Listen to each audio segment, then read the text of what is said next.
আসসালামু আলাইকুম ওয়া রাহমাতুল্লাহি ওয়া বারাকাতুহু। দেশে যে সময় হুরু খনামনা আসলাম, বিদেশি সকল যাইতা, বিভিন্ন দেশ থেকে বিদেশি সকল যাইতা গিয়া কিতা হইতো জানেননি, বড় বড় মুরা উষা জুতা পিনতা, চক্কর দিতা কিছু সংখ্যক বিদেশি সকল গালাম খায় গেলে সেন্টার আবাস মিলতো, বুঝছেন নি?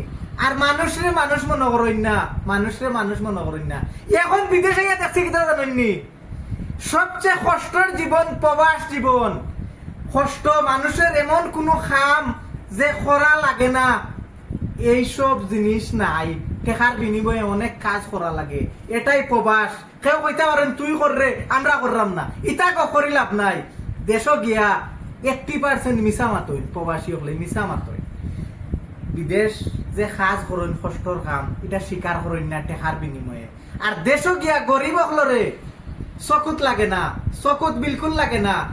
আর ও প্রতিবেশী খামলা এখন যদি বাড়িতে কাম করে, ইগুরে কইবা ও অমুকর বাড়ি কাম করে, অমুকর বাড়ি কাম করে, ওগুরে আমি কিলা দাওয়াত দিতাম।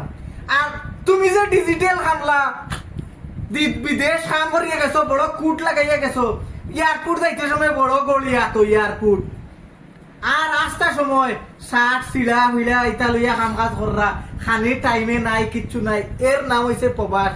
কিছু সংখ্যক দেশ গিয়া ফুটা নিয়ে আঠেন না, আর সেন্টর তাবিছে মানুষ চলতে পাররা না। এখনো সময় আছে অহংকার পতনের মূল।